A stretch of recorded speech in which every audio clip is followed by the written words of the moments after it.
Institute, welcoming everybody to our first business strategies session of our spring virtual series. I have to say my initial thoughts were that things would be pretty quiet in the first quarter of 2021, but certainly here in Los Angeles, March has come roaring in and we're close to signing a record backlog that should power us to another amazing year after we had a pretty good 2020. So with this kind of growth, we need all of the business advice we can get, and you can be sure I will be paying close attention to our featured speaker coming up. Another item on our schedule today is the announcement of the 2020 project awards that are traditionally acknowledged during our winter tech meeting. As president, I am intent on building the brand awareness of the Institute, and especially these awards. So this year we'll feature the winners at our Chicago meeting, but since we didn't have our winter tech meeting, which normally is when we present them, we didn't want the winners to wait for brag rights, so we sent out the physical awards. So please stay for a few minutes after our speaker concludes, when our past president, Jeff Kontarek, will announce the well-deserved winners. With that said, I want to give a special shout out to our sponsors for their generous support, especially that we have two contractors on the list, High Rock Waterproofing, Inc. and Mid-Continental Restoration Company, Inc. My company was a lonely bronze sponsor at our last presentation, so a big thanks to Jeff Welty of High Rock and Frank Halsey of Mid-Continental for chipping in. Of course, our manufacturers are a huge support to the organization, so another shout out to those sponsors, including Setco, Albion Dispensing Systems, M-Seal Joint Systems, Sika Corp, and nonetheless, Trimco Inc. All of these manufacturers are critically important to the organization, not only for their monetary support, but also being willing to provide excellent products and services to make our job successful. So please support them as you have a great 2021, and that's why we love our manufacturers. Since Setco has ponied up our gold sponsorship, Kevin Carter from Setco has earned 5 minutes of our time to tell us more about their company and products. Kevin, you ready to get started?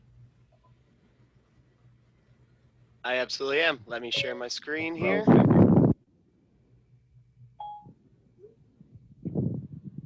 everybody see the screen? Yes. Awesome. So hi, everyone. My name is Kevin Carter, and I am Setco's Technical Sales Manager for Northwest Indiana and Northern Illinois. I have been with Setco coming up on 4 years now, previously having been with their Technical Services Department. Just a little bit about Setco in general. We are a mine-to-market company. We do dig everything out of the ground and turn it into various products, especially our waterproofing materials, which we're going to talk to you about today. But we also have various other business segments dealing with drilling products, environmental products, as well as other products under the Minerals Technologies envelope. So with that being said, today we're going to be talking to you about UltraSeal AB, which is a APC, an active polymer core technology, with an advanced bond coating, which is the improvement to the product that's been made over the past couple of years here. Just to get started, UltraSeal in general, just to tell you guys a little bit more about the active polymer core. It is a little bit different than your traditional bentonite systems. An active polymer core is typically going to be a polymer that is baked into a geotextile. It makes it a lot more survivable in different construction circumstances, conditions where your material may be left exposed for a prolonged period of time. It does have an improved performance in contaminated conditions as well. That's going to have to do mostly with heavy salts, any kind of heavy metals, things like that. pH, when it varies within soils, all affects the swellability of bentonite. So this kind of a product, again, just allows for a product to be used in a lot more various conditions than your traditional bentonite systems are going to be used. It is more lightweight as well and does have improved performance properties. So it is 3 times lighter per square foot than your traditional bentonite membrane, just allowing us to make the rolls larger, making them under 50 pounds so that guys can carry them on their own. And again, just making that installation a little bit easier and more efficient. The UltraSeal AB product is comprised of a polyethylene geomembrane liner, as well as that active polymer core, just offering a little bit of a passive component to the active product as well. And as I mentioned before, that polymerization does actually occur within the geotextile, allowing for that swellable material to remain contained within the product. Even if you do have running water, you do have, again, various conditions that could affect a typical active waterproofing system. It does maintain all the benefits of a traditional bentonite system, so it is self-seaming and self-healing. It does provide a tenacious bond to the concrete in order to prevent any kind of lateral water migration along your concrete surface, as you can see in that photo on the top left. It can also be applied to green concrete, so there's no need for primers with this type of product like that. Just makes it a little bit easier in cold weather installations where you may have previously used peel and stick membranes or something of that nature. We all know those primers, solvent-based, water-based, can only go to a certain temperature. So allowing for that material to be installed in different weather conditions is very beneficial as well. It does have a high resistance to hydrostatic pressure. It has been tested to the max of ASTM D751, which is 231 feet, and is flexible and conformable. We try to balance the thickness of that geomembrane with making it conformable, but with also providing the puncture resistance that you would expect with a robust waterproofing membrane. Now, the improvements on the previous UltraSeal system is going to be mainly based on the fact that we've added this advanced bond coating. It does improve the peel adhesion to concrete, so that's going to have improved by about 5 pounds per inch, up to the 15 pounds per inch. It does have improved dimensional stability, and I do like to highlight that because the dimensional stability of the product, previously you could witness some shrinking or expansion over various or several wet and dry cycles. With the AB, the coating actually does delay that hydration rate and allow for the product to remain more dimensionally stable on the order of about reducing it about 10 times. So it is definitely an improvement in that nature. It does also act as an indicator of the APC hydration. You do notice it does turn white when it has been excessively hydrated, just allowing that to dry out. Again, with the active polymer core, that material does remain locked in that geotextile, so you're not going to be losing material like you might sometimes with other membranes.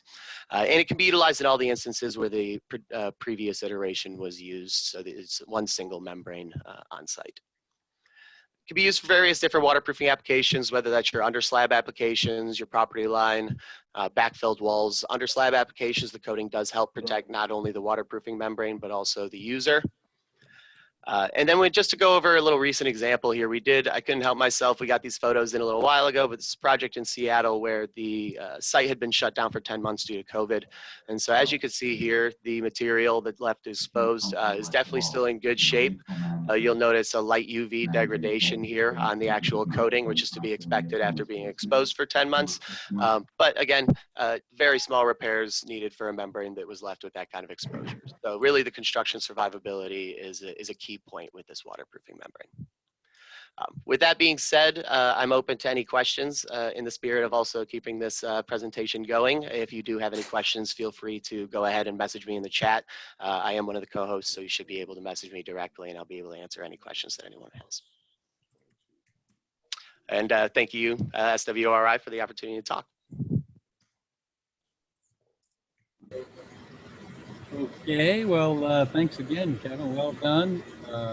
My company is a certified Setco applicator, and we believe your product solutions. So thanks again for your support of the Sealant Waterproofing Restoration Institute. I want to remind people that if they're not doing the presentation, please mute your phone. Thank you, Ari. So, okay. Let's get the main event underway, and I'm passing the meeting over to Jennifer Crane of Crane Martin, our Executive Vice President in charge of everything. Thank you, Kelly, and welcome everybody. So we're just going to go over a few tips for using Zoom today and how we'll handle questions. So Matt has, throughout his presentation, and I'll just introduce him here in a few minutes, he's going to stop and say, do we have any questions on this section? So anytime he said you can jump in and actually just take yourself off mute and ask the question, or you can just send a message to Nicole saying that you've got a question and she can call on you when the time is right. Or you can just send a group chat out to everybody and we'll be watching that chat and we will ask your question for you. There is a mute and unmute button on your video screen, you'll see a little mute and unmute button, and that's how you take yourself on and off mute. So without further ado, I would like to welcome today's presenter, Matt Gerke with FMI. Matt empowers contractors, construction equipment and materials manufacturers and distributors with winning strategies to maximize growth, profitability, and overall improvement through non-incremental change.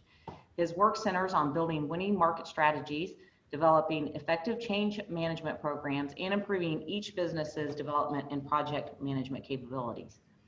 He heads FMI's peer groups, which provides a forum for construction industry leaders to collaborate on proven success strategies and enhancing profit. Before coming to FMI, Matt was an internal strategy consultant and project manager at a market-leading Fortune 100 manufacturer of heavy equipment. In this role, he developed and managed a wide range of initiatives, including managing distributors and incentives, new market penetration, and large capital improvements. For 7 years prior, he managed complex capital projects within the steel industry. So Matt, you can take it from here. Jennifer, that all sounds incredibly impressive. The truth is, so I work for a company called FMI, and I spend most of my time in contractors' offices helping them in the areas of operations and performance. How do we get more consistent project results? What does field leadership look like? Answering some strategy questions, that sort of thing. For those of you that aren't familiar with FMI, I'd like to tell you a little bit about what we do. But before I do that, FMI, well, I'm located here in Denver. Would love to know where some of you are from. If you get a second while I'm going through this little introduction, would love to have you enter into the chat where it is you're from, the city, the state, whatever you're willing to share. Would love to know where all of you might be from today. So FMI has been around since the late 60s. We're a consulting firm, kind of a one-stop shop for all things construction. We only work with construction companies. That's about 95% of our clients are contractors in some way, shape, or form. Electrical, mechanical, self-performing guys like you, general contractors, et cetera. That's our bread and butter. What we do, of course, I work in operations. We've got some folks that do nothing but strategy. We've got folks that do nothing but leadership and executive coaching. We have an investment bank inside our organization for owners that are looking to transfer ownership, and we work with you through that process, and all sorts of stuff related to the construction industry. You might be familiar with some of our training programs. I teach at our Project Manager Academy as well. We have a Leadership Institute, all that sort of good stuff. And you also might be familiar with our Outlook, our quarterly Outlook, the articles and market forecasts that we put together. So that's who we are. That's what we do. But today we're going to chat a bit about Get Work. I'm loving seeing some of the responses. We've got folks from Florida all the way to Los Angeles, Raleigh, North Carolina, Austin, Texas, Baltimore, Maryland, Richmond, Chicago. It's really great to see you all, and glad you could all be here this afternoon. So we're going to talk, I'm going to share my screen here in a second. We're going to talk about a little bit about where the market's headed. We're going to talk about both new construction as well as the market in which some of you guys play and your companies play, which is mostly restoration, as greenfield, brownfield, that sort of thing.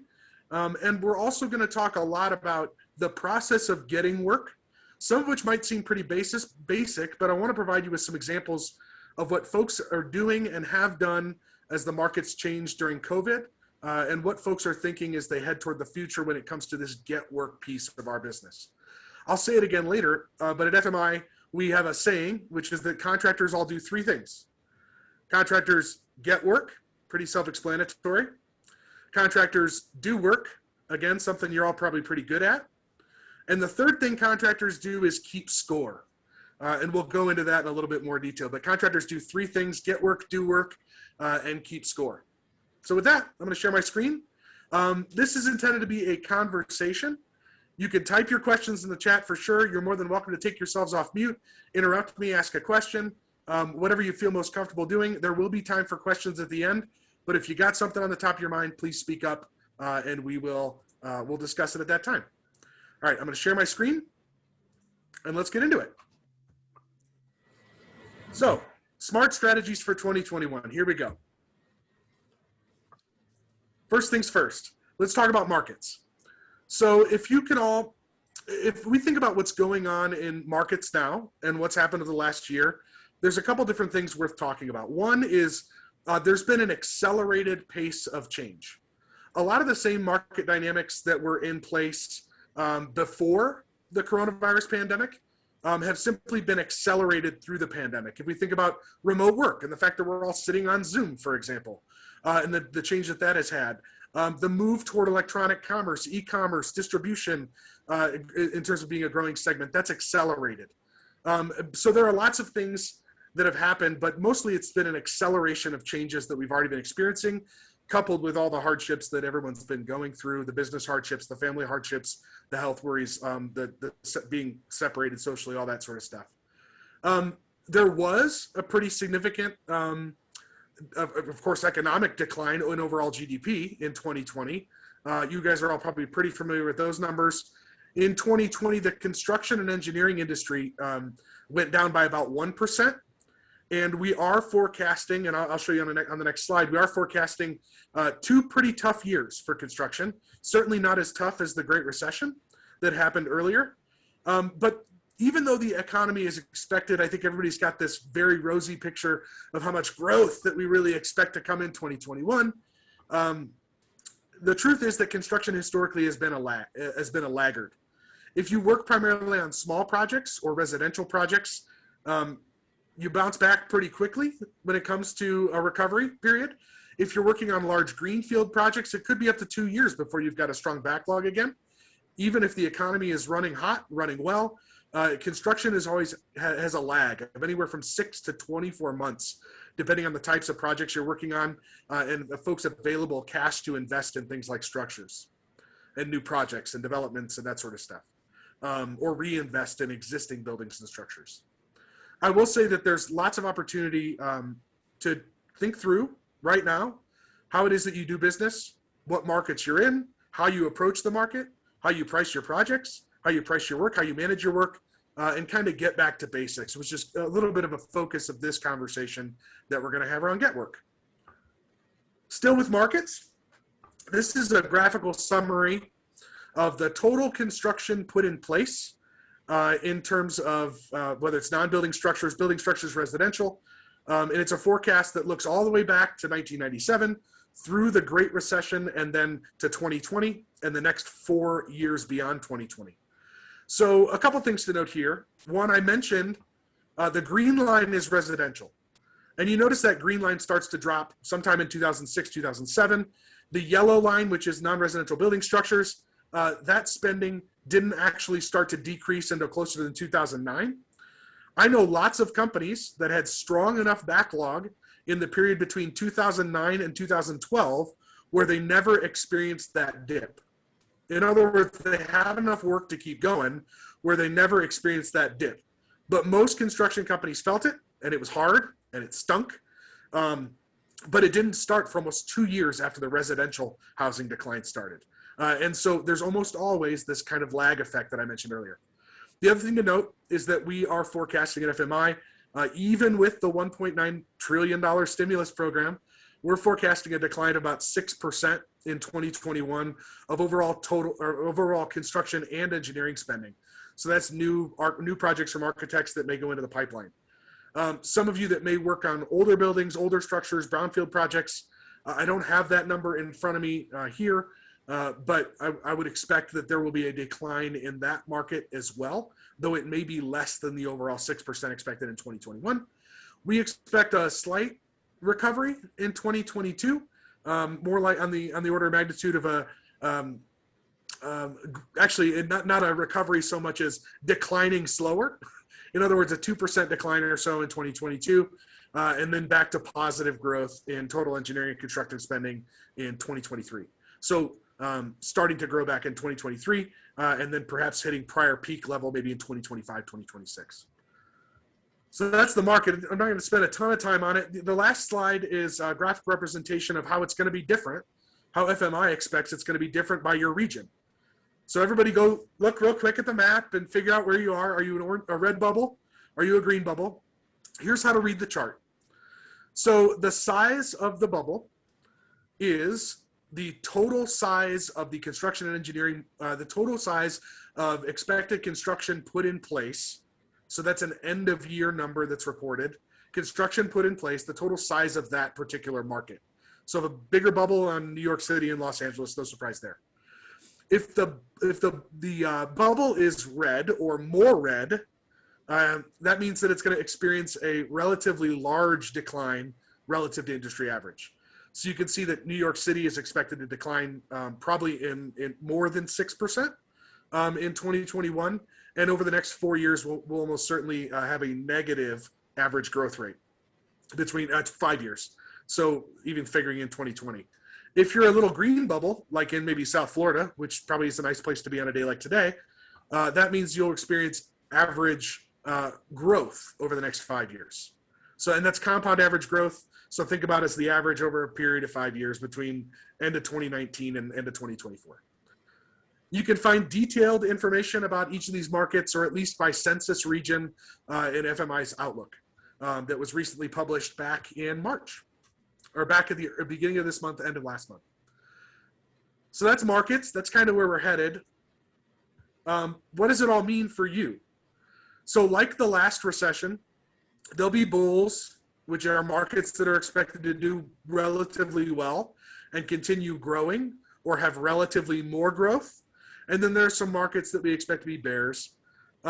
If you haven't seen any sort of slide or material like this before, perhaps it comes as no surprise that in the bears column are things like hotels and lodging and resorts, things like general commercial spending on malls, retail outlets, things like Disneyland, amusement, recreation, movie theaters, and then Class A office space, which frankly, I think we all have experienced how much the market has shifted in one way or another toward allowing some level of remote work that was more than it was before.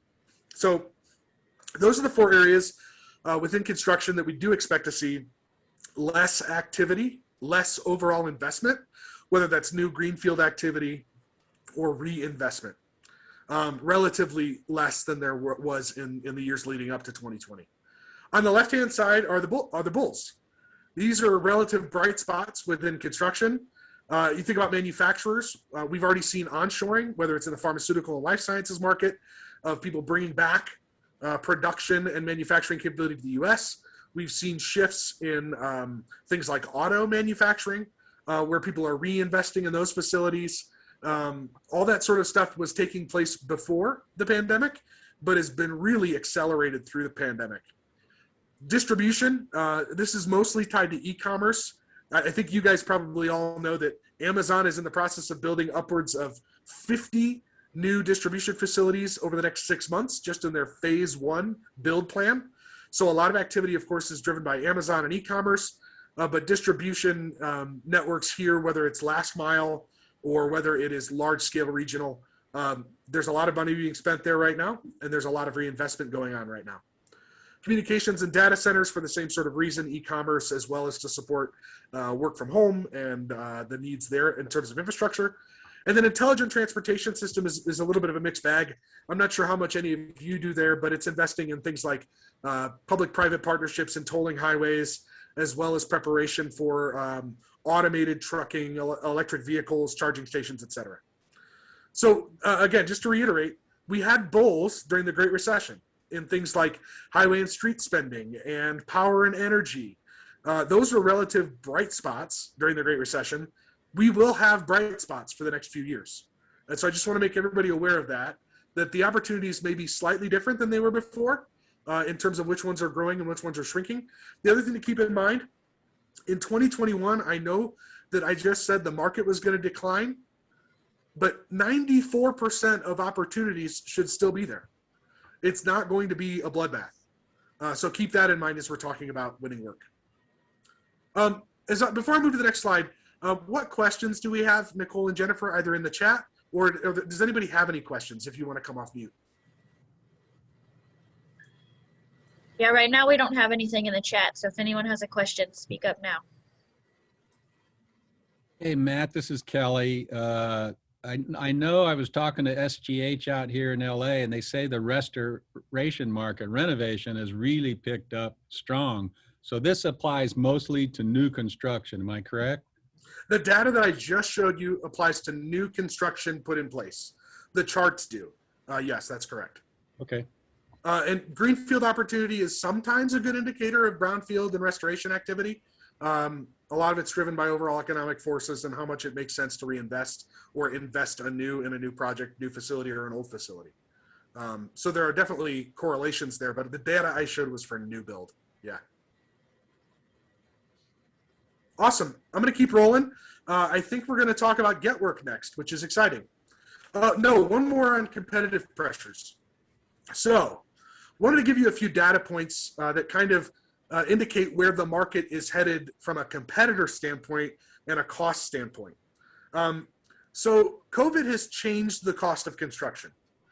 Some materials are cheaper, some are more expensive, and some you can't get. I was talking yesterday with Christopher, who I think sits on the board here at Ceiling Waterproofing and Restoration, and he said, Matt, you got to make sure to talk about urethane and acrylics and epoxy coming out of Texas, because the storms over the last few weeks have really, really interrupted supply and have caused a supply shock. We don't know when we're getting material. We know that prices are likely going to go through the roof because there's relatively high demand heading into the spring and summer, and yet the supply lines are choked, and factories have stopped because lines plugged up and things like that. Price shocks have been seen through lots and lots of industries in the last year. A couple ways to think about the impact when it comes to get work and then maybe your operations. So on the get work side, first thing we should do when we know we're going to have a likely supply shock, inability to get material, waterproofing, sealant material, epoxy, urethane, etc. First thing we should do is make sure we're doing our homework, gathering as much information as we possibly can so we can appropriately notify the client during the proposal process. This should not be one of those that you hang out there as an oopsie, or as a, I thought that might risk that risk might actually just have gone away, so I didn't really think to mention it. No, do your homework. Think through all the alternatives, whether it's alternative materials, alternative construction methods, alternative schedules, the cost to expedite materials. When I worked at both U.S. Steel and John Deere, that's the Fortune 100 equipment manufacturer I worked for, was John Deere, in their construction and forestry division. There was always a potential cost you could pay to jump ahead of somebody else in line. So I don't know how prevalent that is in your market, but if you can ask those sorts of questions and identify whether or not you could spend some money to cut in line and give that as an alternative option to your potential client in your proposal, of course, that's a good solution. Same thing for potential cost impacts to schedule and that sort of stuff. So do your homework, present it, give them alternatives, know what the likely impact is, and make it a shared decision about how to proceed, as well as a potential shared cost savings on the back end. So it could be a 25-75 split, 50-50 split. If, for example, you gave them a price that was for materials that was double because of market conditions today, what you thought it was going to be, but the project's not going to start for 3 months or 4 months, great. Let's establish right now how we might share those savings if we buy at a later date, and who's going to bear the cost if there's a material cost increase. But all of that, we'll talk about trust again here in another slide, but all of that's just to build trust, honesty, transparency. That's the business we're in when we're builders. It's a very invasive process to have folks in your house. When it comes to projects, I guess I'd point you toward a quick resource. So back at the beginning of COVID, FMI put an article out there called Critical Project Restart, which is a strange way of saying, hey, we don't really know what's going to happen with coronavirus, but it's impacting all our projects. There's going to be supply shocks. Some jobs may be shut down, et cetera. But there's an article out there called Critical Project Restart, and there's a great tool called the Supply Chain Impact Tool that's talked about in that article and in some of the supplemental materials that are out there. And it just helps your project teams that you may have, your PMs, your procurement or purchasing agent, superintendents that might be involved, go through and identify all the things that they should know about the materials that are potentially going to be delayed on their project. How do we document that? How do we chat about that as a team? Things like the simple stuff, what, who, where's it coming from? What was our initial target date? All that's well and good, but any notes around alternatives, alternative pricing to ship, potential impact of your general conditions costs or schedule, and what the numbers might look like or the schedule impact might look like, and then the plan to follow up. So again, pretty simple tool that's out there, but it's called Critical Project Restart. If you're interested in documenting, okay, I've got a project. Now there's been a supply chain impact on some materials I haven't bought yet, but I've already been given authorization to go. How do I manage the impact to my work?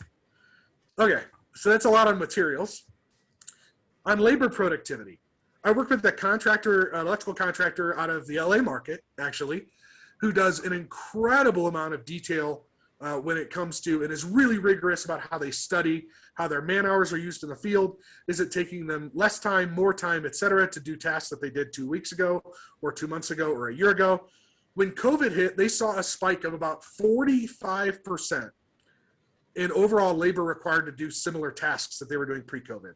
Since then, they've gotten it down to about 10 to 20% more labor required to do tasks than there were before. And you can think through the reasons for that. You've got call outs due to COVID.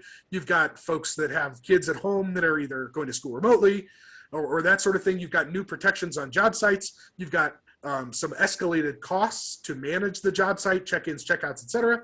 We don't know how long those are going to be with us, but for now, we know that the market is experiencing a labor productivity gap of about 10 to 20%. In other words, labor is 10 to 20% more expensive on your project simply due to COVID and all the things that have come after it than before. That's a real cost to your business.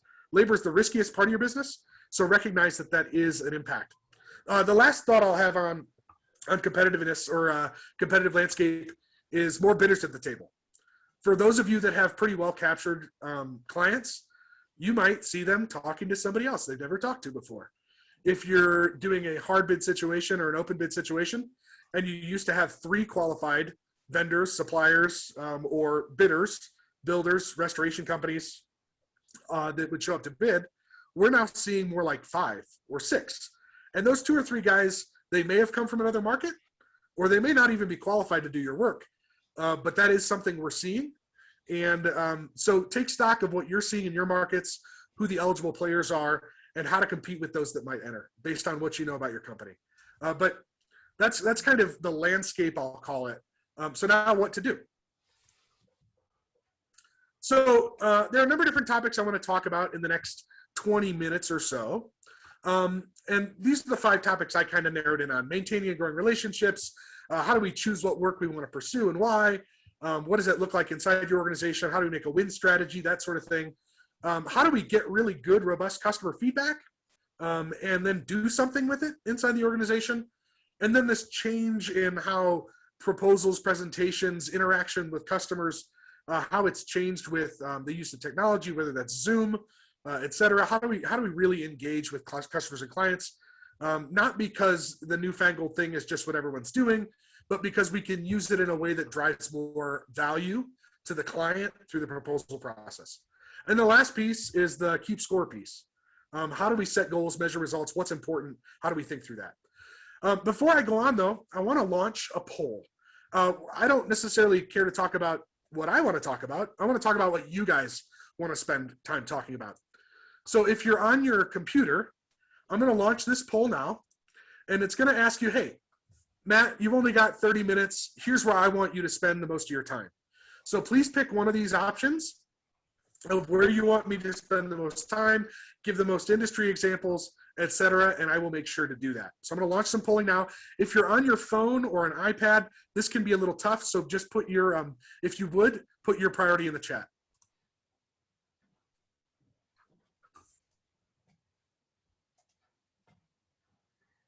All right, we got 1 person voted. I feel good about it.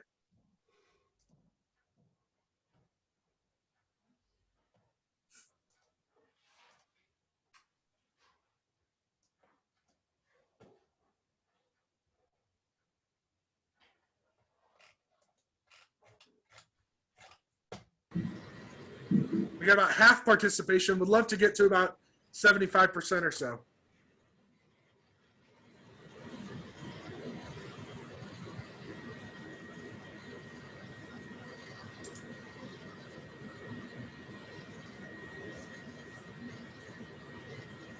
Awesome. And we got a little feedback online. Yep. If we can mute. Great, great. How about 5 more seconds for those of you that still might be participating? I'll count down. 1, 2, 3, 4, 5. Great. All right, so here we go. I'm going to share those results with you.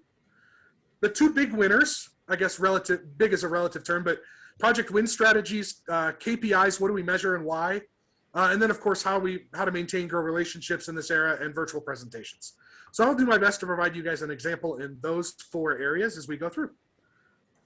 Last question I've got for you is more of a get to know you question. Nobody spoke up and asked a question yet, but I've got a question for you. So help me understand the market you're in and how you go into the market. What percentage of your business is repeat business? In other words, we get one client, it's a developer, we do all their work over time for the next 20 years, whether it's, opportunities pop up in our market, it could be a new person from next project to next project. What's the split for you? What does it look like?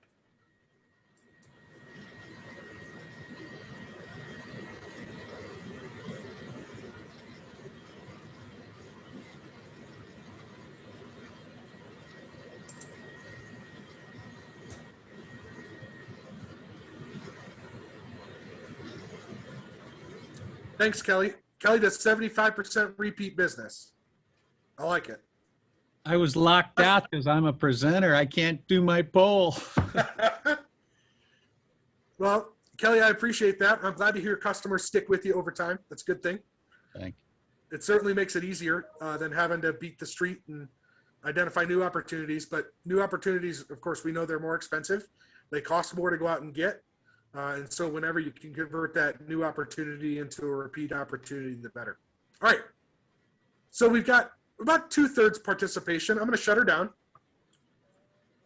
And from the folks that participated, almost 60% of you said that, you know what, we do repeat business 50 to 75% of the time.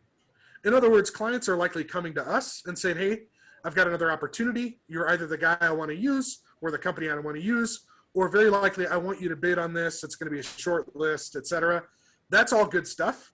So we'll talk a little bit about that, and we'll also talk about this 50 to 25% for most of you that is new business, new opportunities. How do we do that as well? Good stuff. We've got a little feedback on the line. Not sure where it's coming from. Great. All right. So maintaining and growing relationships. So before I start on this slide, would love for you to put in the chat, how many of you use Net Promoter Score or NPS in your business? I'll explain what it is, of course, but if you could, as I start chatting here, put in the chat, how many of you use Net Promoter Score when it comes to measuring your business? If you do, this NPS topic is super familiar to you already. That's awesome. If you don't, I'm going to talk about some of the values of it here in a minute. All right. Things to know. Just because we start to interact over Zoom more than we used to before, or WebEx, or whatever the solution is, Microsoft Teams, doesn't mean that we are no longer in the business of trust. Construction is a trust-driven, relationship-driven business, full stop. And it likely always will be. Construction's invasive, it's expensive, and you want to know that the person you're having come into your facility, whether it's to do restoration and ceiling work or whether it's new greenfield, that you can truly trust them. We're in the business of trust. And so think through that when it comes to what it is that you want to present to the market. It's not a price. So for some folks, some folks are indeed price driven, but at the end of the day, they still have to have a bare level of trust and relationship with you to do business, because that's just the nature of construction.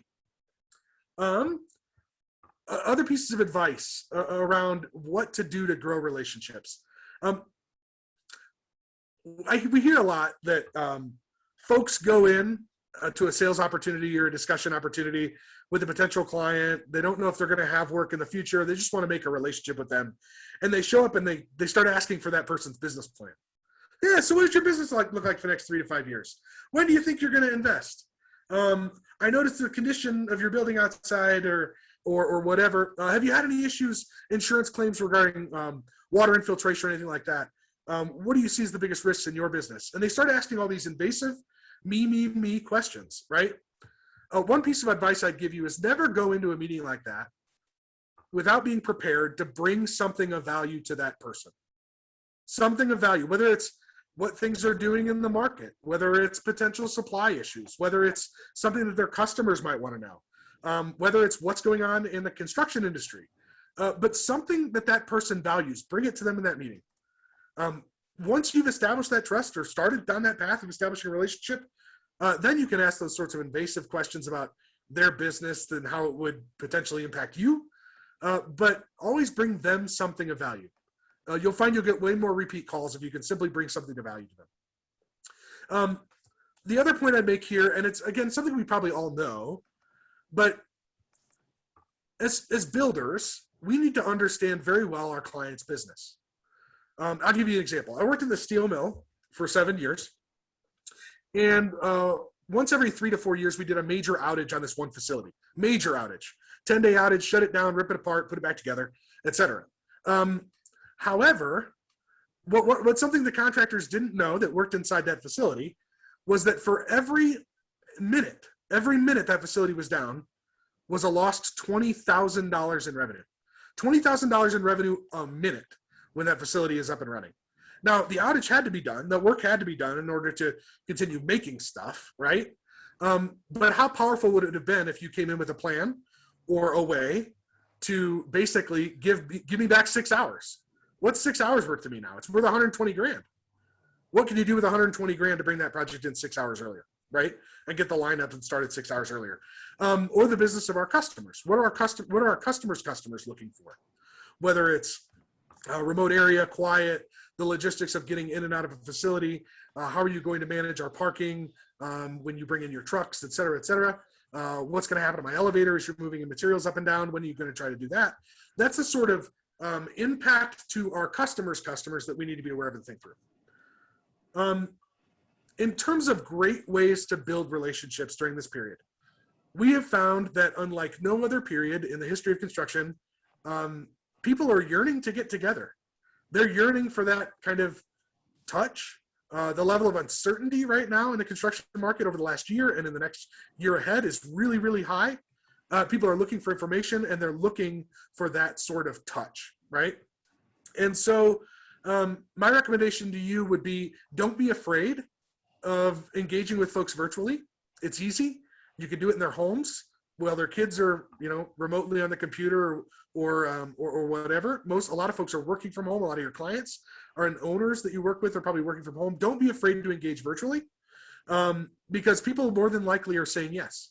I've got clients who ordered lunches for an owner and then said, hey, let's talk over lunch. Your lunch is on the way. We ordered it via DoorDash. We know what you want.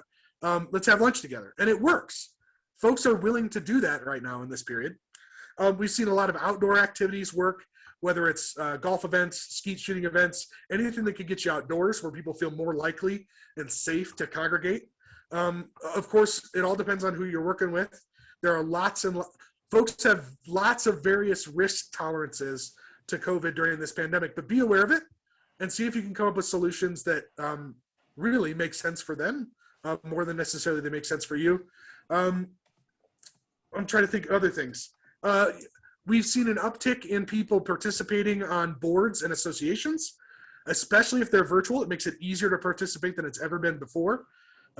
Whether it's your local chamber of commerce, whether it's a board or industry association that your customers are likely involved in, we've seen a lot more participation there. And we've seen it across the organization, not just from owners, but now project managers as well as superintendents participating in that sort of stuff.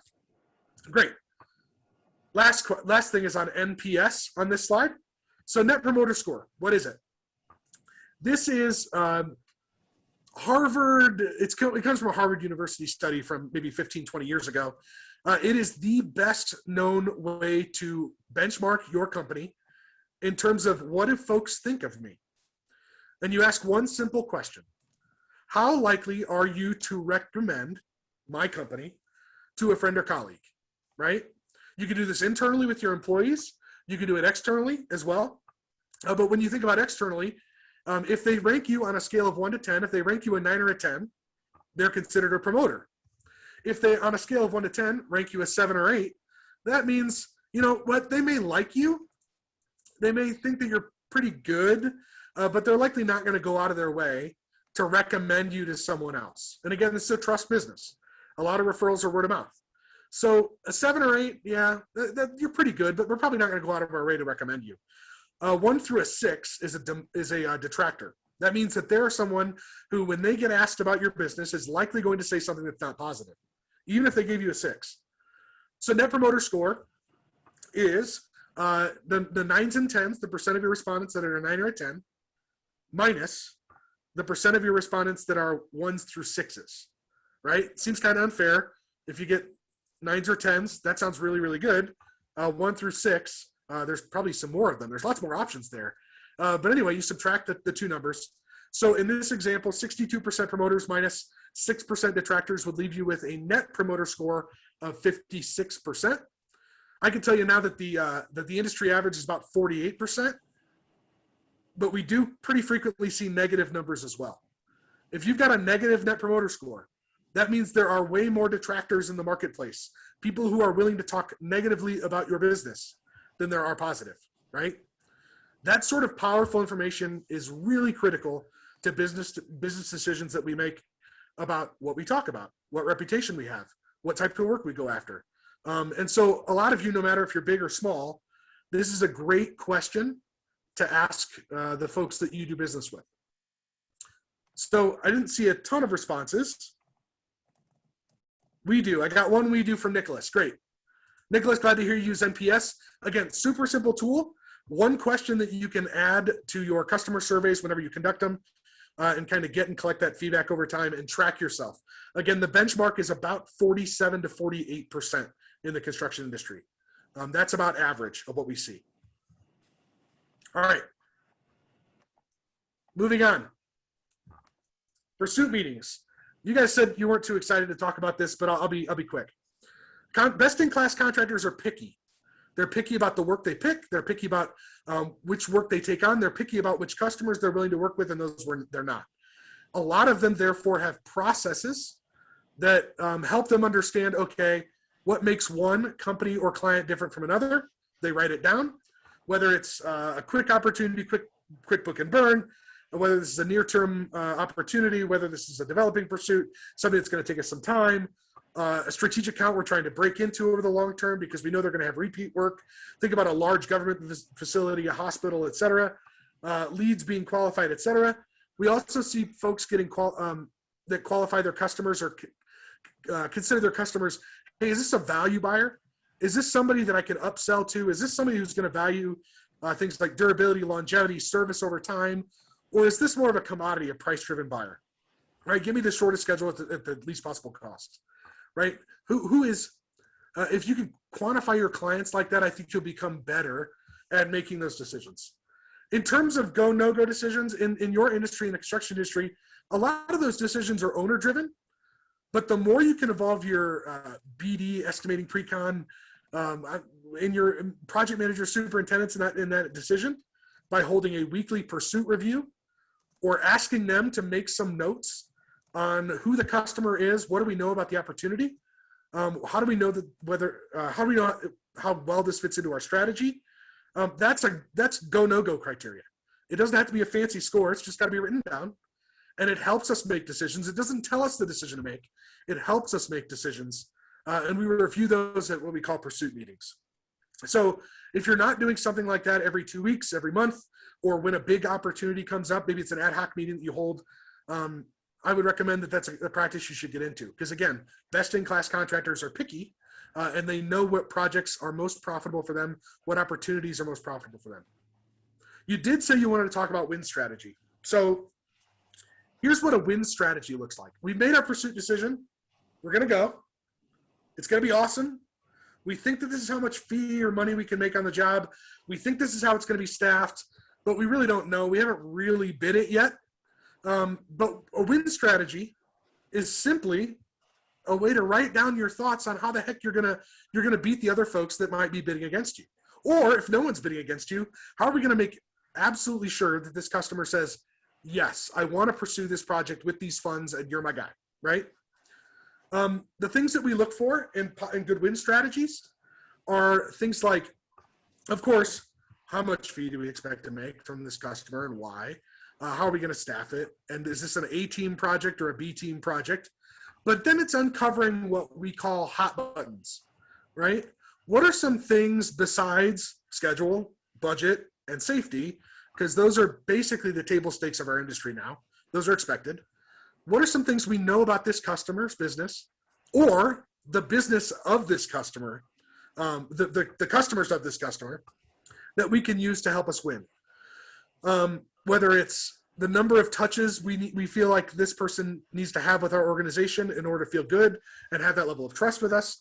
It is about meeting some of their additional folks, other decision makers, writing down who the other decision makers potentially are. If someone controls the appropriation request process or the expense budget process inside the organization, that really needs to be convinced why this is a good long-term idea to make this investment, to make these changes, to reinvest in the infrastructure in this way. That's all well and good. Whether it's an insurance company that needs to sign off, who are the other decision makers in the process? Write it down and make sure that your entire team is talking about it. I've got one company I work with, and they are a general contractor. They're not they're frankly, they're paper pushers. I'll admit it. But they do this, and they do it really well because they ask one question of the entire team, as they're going after a pursuit or a new opportunity? Have we created an unfair advantage? Now, I'm not talking about price fixing. I'm not talking about backroom deals and smoky rooms. What I'm talking about here is, do we know something about this project, this client, about their business, about the industry they're in, about their long-term plans that would enable us to beat everyone else, right? Simply because we know more and we can do something with that information to make our proposal stand out, right? Our way of solving the problem stand out. And so they actually score themselves after the project's over on, did we actually create an unfair advantage? Did we actually do that homework and figure out what we needed to do in order to really, really, really win? The last part here is really critical. Our superintendents, especially project managers too, but superintendents, foremen, field leaders, whoever you have in your organization that really runs your work and knows how to build stuff better than anybody else, they're your best sales folks. The sooner that you can bring them in to help you build the plan, to make decisions about how to pursue a project, to bring them in to the sales process, the better. Now, that's harder than it sounds because they want to be out there building cool stuff. But the sooner we bring them in, the better. And if FMI comes to work with you and we see that, you know, superintendents have zero role in your sales process and zero role in your project planning process, whether it's a superintendent or a foreman, chances are we're going to ask you some hard questions about it, because these are the folks that really and truly create that trust. This next chart is just a graphical representation of how that works. So at the beginning of a project, your clients are generally familiar with who their salesperson is. Maybe you as the owner, the business development leader, the regional sales guy, whatever their role happens to be. But the longer the project goes on, the more and more that their entire experience is defined by that superintendent. So again, the earlier you can bring them in, the better, and as well as monitoring the back end of the project, because their experience at the end of the project is going to almost entirely be with your field folks. All right, before I go on, I know I'm short on time, but what questions do you have? Or Nicole, do we have any questions? Oh, we do. Got another one from Kelly. How do we deal with other bidders that lie about the schedule? How do we avoid being the bearer of bad news as opposed to kind of just letting it slide? Or, you know, our competitors perhaps won't tell the truth. And how can we fudge on schedule without affecting trust? So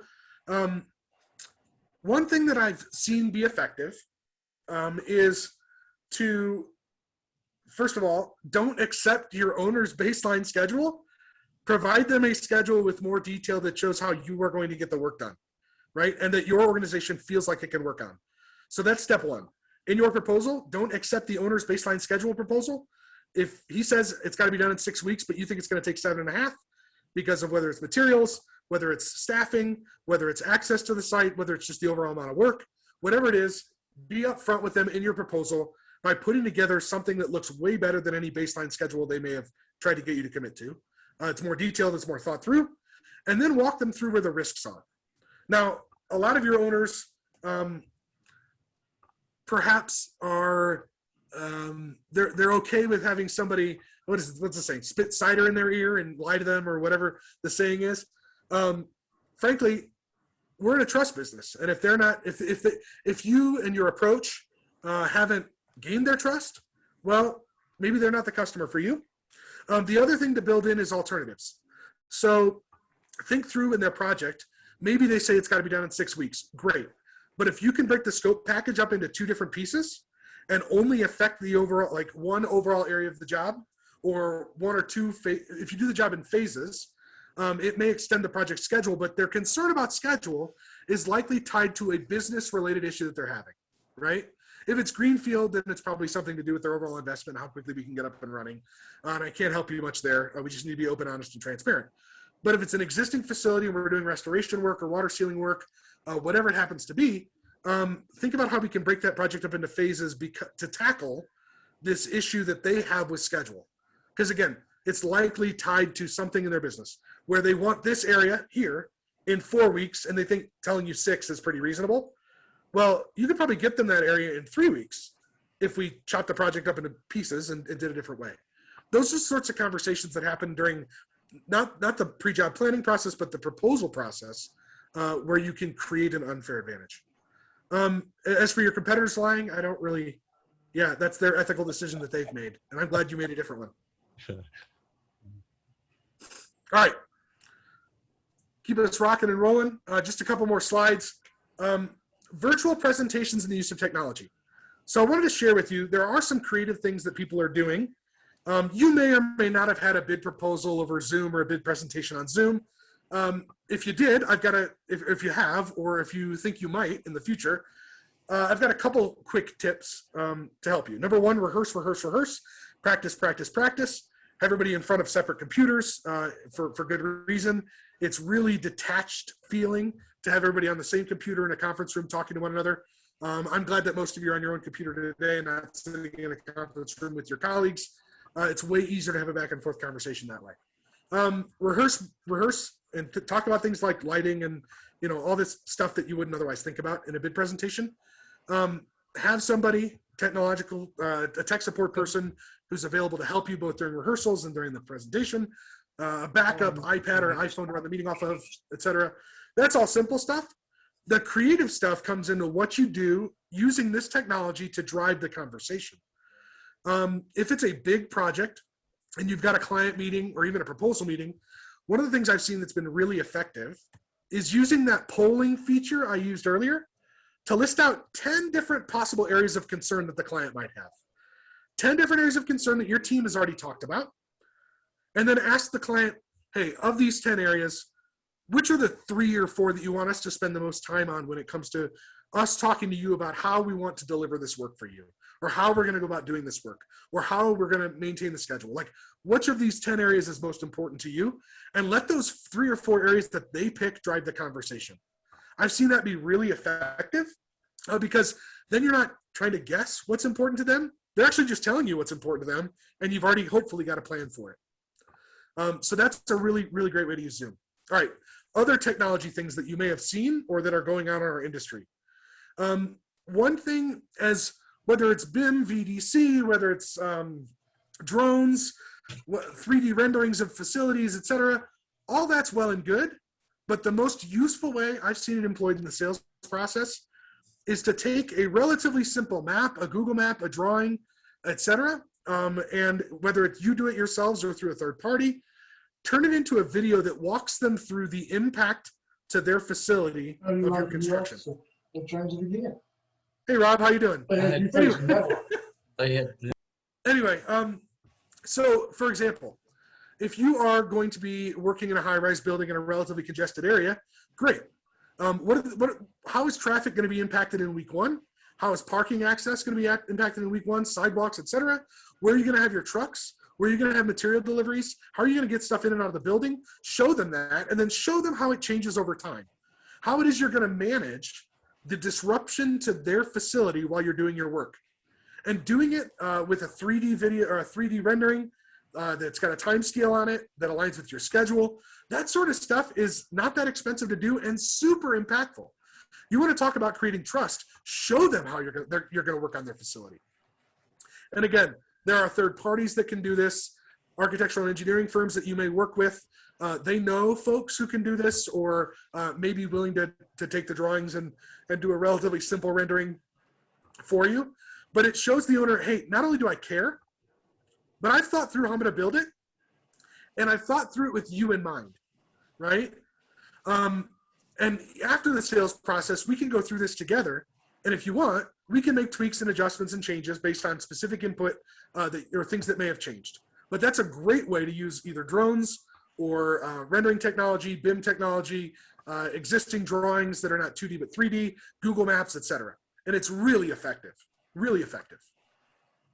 All right. Last slide of content, and I hope you all are gearing up with some awesome questions on any of these topics because I want to hear them. What do we measure? What are the KPIs in sales? Why is it important? So, whether I've got a surly old pre-construction vice president of pre-construction I work with, and he says, sales in construction's more like hockey. We get some good players, we keep the puck close to the goal, and then we get a lot of shots, right? That may be your business model, it may not, but there's some important things here. One is you got to have good players. You got to have a structure. You got to have some rules and ethics that you're willing to follow. All that's well and good. Most important, I think, though, is if we were going to play a round of golf, let's say it was a par 8 or a par 72 course, and we know that we're going to play that round of golf again next week, a month from now. What do we need to do today on the golf course to make sure that 2 months from now we can do it even better? We got to keep score. We got to know how we did on that par 3 back at hole 5. We got to know, did we shank it off the left, and what was the impact of that, right? So we need to measure, and we need to be able to use those measurements in order to make an impact on our business and do something with them. So typical KPIs for sales, these are pretty standard for our business. Hopefully your business is measuring things like, did we win? How much did we bid on in terms of dollars, in terms of percentages? What's our hit rate? I can tell you that it varies dramatically in our industry, that some folks that are more driven toward hard bid opportunity, less repeat customers, more bidders at the table, they're satisfied with a hit rate of 10 to 12%. That's pretty good. I can tell you that in the move toward more negotiated short bid list work, which we're seeing come to define the more sophisticated clients and things like that, that bid rates of anywhere from 25 to 60% are possible in our industry. Hit rates, I should say, hit rates.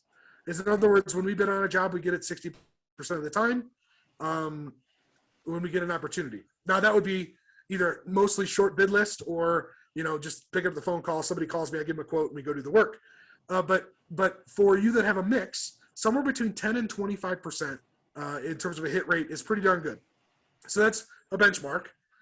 In terms of what do we measure in terms of pursuit cost?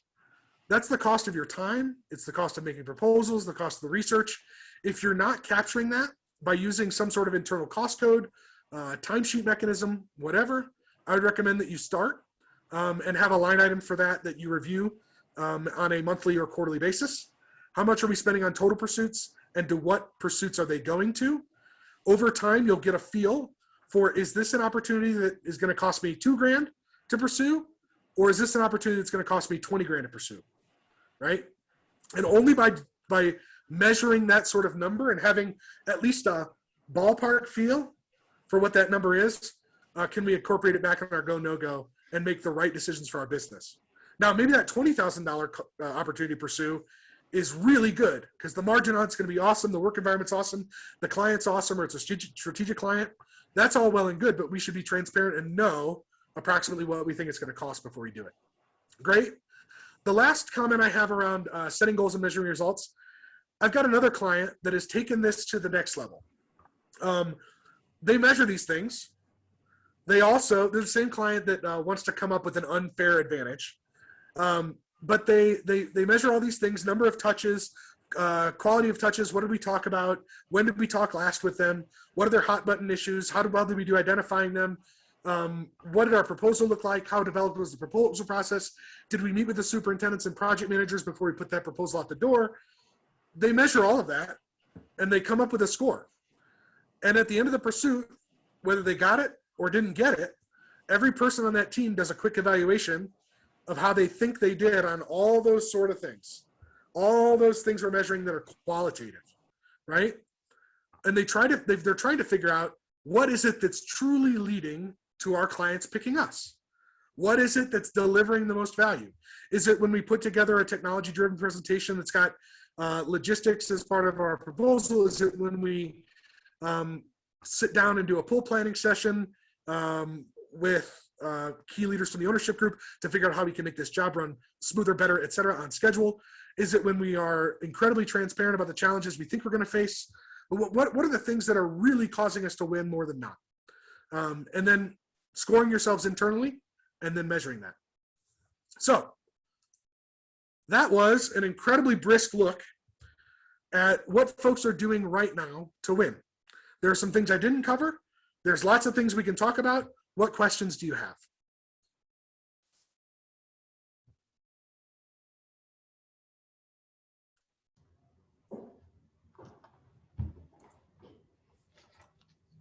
All right. It doesn't appear that we have any questions. I don't know if that's a good thing or a bad thing, Jennifer. I'll take it.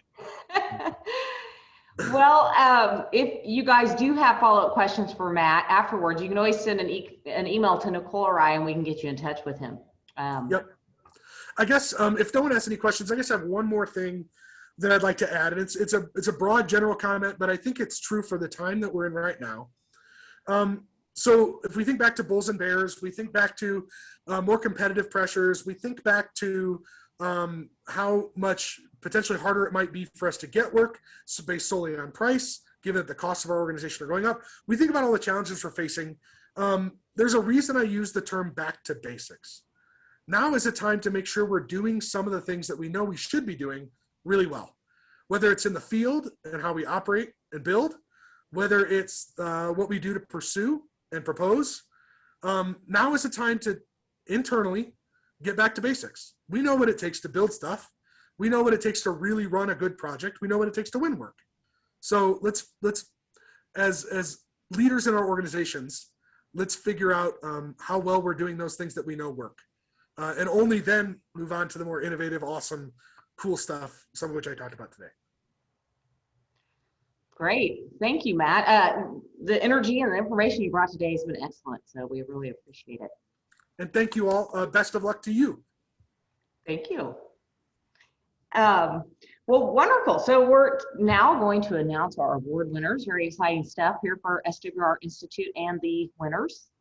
Jeff Gonterick, who is our immediate past president, is the chair of this committee, and he'll be presenting the award winners. He's also the controller of corporate policy and standards at Valcourt Building Services. And so, Jeff, you can take it from here. Except for you're on mute right now. Good afternoon, everyone. Thank you very much. It's good to see everyone.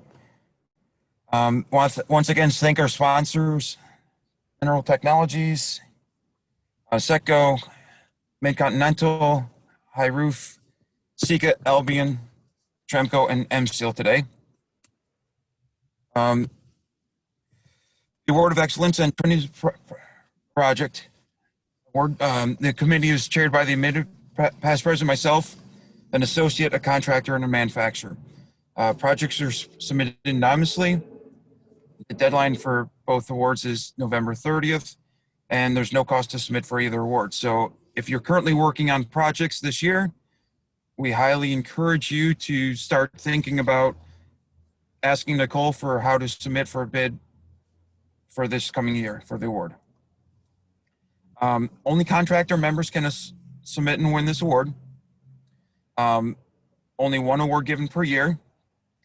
The project must be at least 1 year old from the date of completion, but not over 5 years old from the date of completion. Minimum score is 85 out of 100, and if more than one project scores 85, the highest score project is the winner. This year's Award of Excellence winner goes to WX Waterproofing, or WX Proofing, for the First Baptist Church facade restoration, Winston-Salem, North Carolina, a 301-day project. And basically a major facade restoration to a historic church building comprised of a bell tower, sanctuary dome area, and attached administration wing. Work included selective pointing, significant terracotta patching, TCU extraction, TCU replication, TCU insulation, TCU glaze erosion repairs, and sealing skyward facing joints using lead to use points, chemical cleaning, and finally hand cleaning all the affected surfaces. Scope also included subgrade waterproofing on the boiler room, walls, and concrete repairs to the bell tower, ceiling slabs exhibiting significant spalt defects from carbonation and inadequate bar coverage. Multiple mock-ups, colors, matches, cleaning samples, pointing samples, patching samples, pinning samples, and lead time samples had to be approved. All personnel performing the said repairs had to be approved by the local historic preservationists. These are some photos throughout the progress. And we'd like to give the word to Jed Daniel, who's on the call this afternoon as well. Yeah, nice job, Jed. Jed. The Trinity Award. Project must involve a collective team approach using all member classes of and had to be a member at the beginning of the project and current members of the time of submission. Project, same thing, must be 1 year old from the date of completion and no more than 5 years old from the date. Projects that meet a score of 75 or more will be awarded the Trinity Award. In the waterproofing category this year, it's was for the Pier 3 Condominium Atrium Rehabilitation Project in Philadelphia by Pullman. This project saw many challenges during its successful execution, as safe access always had to be maintained for the condo residents. Temporary access paths were constructed and moved throughout the job site daily and directly over the work area, while allowing Pullman to work without delays. Prior to mobilization, existing structural beams were temporarily supported with shoring posts due to excessive corrosion that had been taking place over years. Very tight slope tolerances in the finished topping slab down to a 16th per linear foot fall in some directions resulted in no standing water. So the contractor was Pullman SST, the associate was Jenny Elsner, and the manufacturer was Sika Corporation. Congratulations to all three for a fantastic project. Lovely photos of everyone. Hey, Jeff. That concludes our awards winners this year, and I'd like to turn this back over to Jennifer and Kelly. Hey, Kelly and Jeff, thanks. This is Jed. Robert McDowell, our regional manager, is on the line too. So I want to give huge amount of credit to him, who really was instrumental on that project. So Robert, job well done. Just the pretty face, Jed. We just naturally attracted to you. No Great problem, job, Kelly. guys. But Robert did, is instrumental. Great work. Thank you. But it certainly looks like a terrific project, and these are more of the ones I think in this next year for the brand awareness. We're really going to promote these awards, both the Award of Excellence and the Trinity Awards. And really, I think it's an opportunity missed for a lot of people. It's not that difficult to apply for, and it actually helps hone exactly what Matt was talking about. Doing a KPI, really seeing, where do we want to win? So congratulations to you, and hopefully we get an active involvement going forward. Jennifer, do you have anything else on our schedule? No, that's it. Congratulations to the award winners. That's great, exciting stuff. And we'll celebrate a little bit more when we're in Chicago for Fall Tech. And so I just want to thank everybody again for joining us today. Thank Matt for speaking. Great job. Great energy, and great to see some familiar faces today. Some of you turned your video back on. I'm glad to see you. Yeah, tell Matt too, the density of his presentation, I think it's just soaking in. I think that's why you gave so much so quickly. I think it was hard to ask questions. So thank you again. Yes, a lot to take on. Just wanted to remind everybody on the line that on March 25th, we're going to do some product showcases with 10 manufacturers. So hopefully some of you can join us for that event. And that's all I have. Holland wants to thank you too for the award, so appreciate being recognized. You got it, Tom. Thank you. All right, guys. Okay, We'll see you soon.